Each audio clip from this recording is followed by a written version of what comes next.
In today's video, I'm going to teach you how to set custom axis minimum and maximum values in Google Sheets charts. Adjusting your chart's axis range is a simple way to make your data story clearer. Whether you want to zoom into a specific range, remove empty space, or make comparisons easier to see. Start by selecting the chart you want to modify. Click directly on the chart so it's highlighted.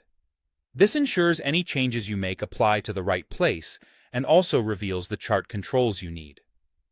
Next, look to the top right corner of the chart for the three vertical dots, often labeled More Options. Click those dots to open a small menu. From that menu, choose Edit Chart. This opens the Chart Editor panel on the right side of your screen, where all the chart settings live. In the Chart Editor, switch to the Customize tab. This tab is where you'll fine-tune the appearance and formatting of your chart. Within Customize, find the section for the axis you want to adjust. If you're changing the vertical axis, that's typically the y-axis, which controls the up and down scale for values like amounts, counts, or percentages.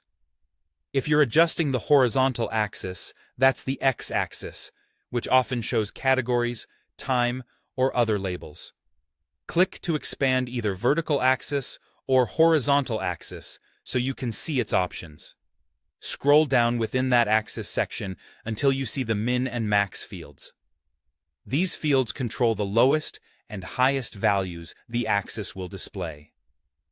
Setting the minimum a bit below your smallest data point and the maximum a bit above your largest data point can help emphasize trends without distorting the message.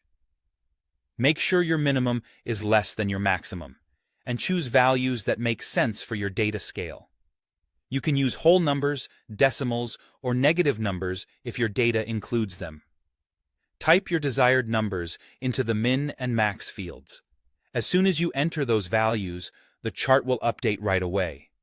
You'll see the axis rescale, and your bars, lines, or columns will adjust to fit the new range. This immediate feedback helps you fine-tune until the chart looks just right. And that's it. By selecting the chart, opening Edit Chart, switching to Customize, expanding the correct axis, and entering your min and max, you gain precise control over how your data is presented. Use this approach anytime you want to focus attention, reduce visual clutter, or keep your charts consistent across multiple visuals.